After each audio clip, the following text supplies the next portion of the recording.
Up next, we have another favorite weapon, the Bazooka.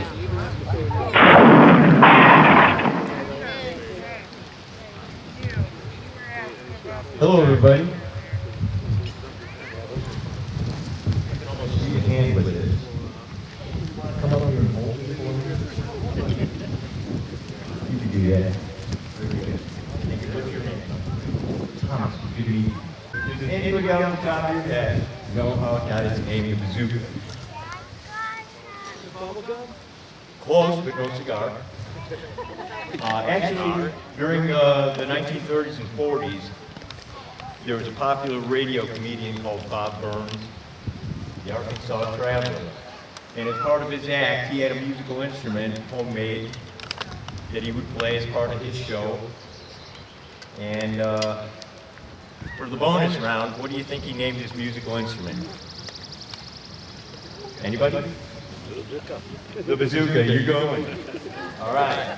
Now, this was developed in 1942 by Lieutenant Colonel Leslie Skinner, who adapted some Swiss anti-tank grenades that were bought by the U.S. Army between wars.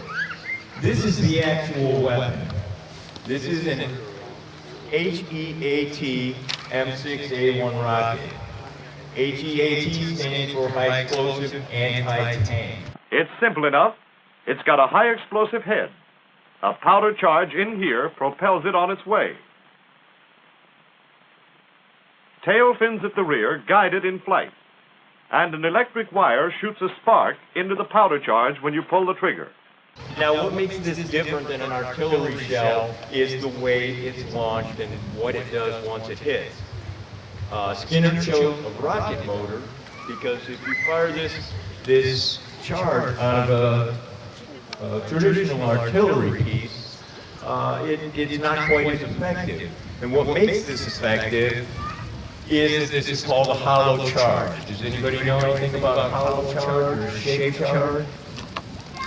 Inside of here, this is packed with about 3.5 pounds of high explosive. Inside that explosive is a copper cone. Now, when this hits its intended target, it detonates from the rear, causing that cone to collapse at about 20,000 feet per second, which forms a molten metal plasma, and it'll bore about an inch hole through about 3.5 inches of steel plate, which made it real effective for anti-tank work. Now, how this weapon came about is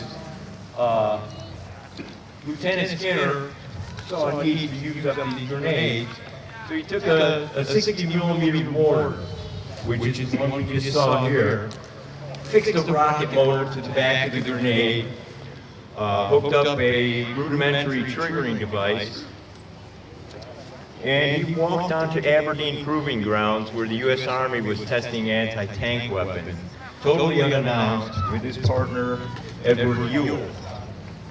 Well, there was a World War I vintage tank sitting out in the field for everybody to shoot at and assess the damage.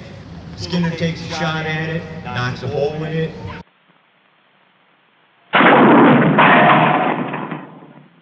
Before anybody can see what's going on, Ewell reloads it, fires a second shot, and knocks the tank apart.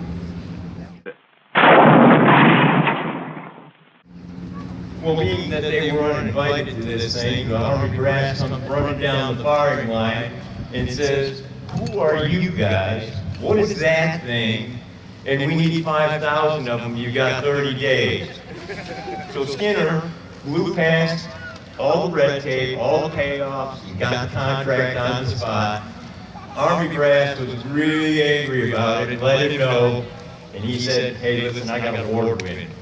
So he went into production, and 89 minutes before that contract ran out, the first ones were loaded on the boats headed for North Africa. And when it was first handed to the GIs, this was a top secret weapon at the time, remember that. It was codenamed the Whip. Well, some GI took one look at it and said, "That looks like Bob Burns' bazooka," and the name stuck. Okay, when they handed these to the guys on the ships, no one had ever seen it, trained with it, or otherwise. So they would dump 55-gallon drums off the back of the boat, and whoever hit it got a new job. That's a brief history of that. Now, in the U.S. Army, the rocket launcher, as it was called, was a two-man team. The team usually consists of 2 men, the gunner carrying the launcher, and the loader with ammunition bags of 3 rounds each. The team consisted of the gunner and the loader.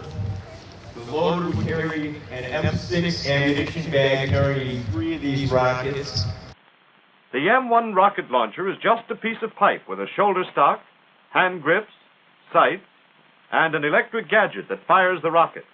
The gunner would just carry this. He had no other weapon. And when they get ready to acquire a target, the gunner would tap the loader on the bag. The gunner would take out a rocket, feed it in through the rear, wire the rocket to the electric terminals, tap the gunner on the head, let him know it's go. And he was ready to fire. Let's look at this new weapon, generally called the bazooka, which plays a song of death to the enemy.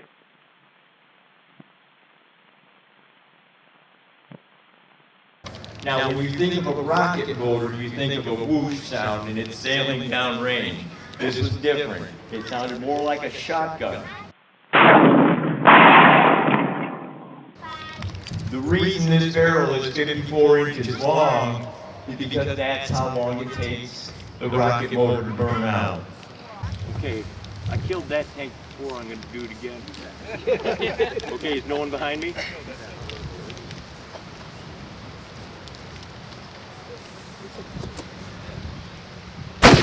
Got it.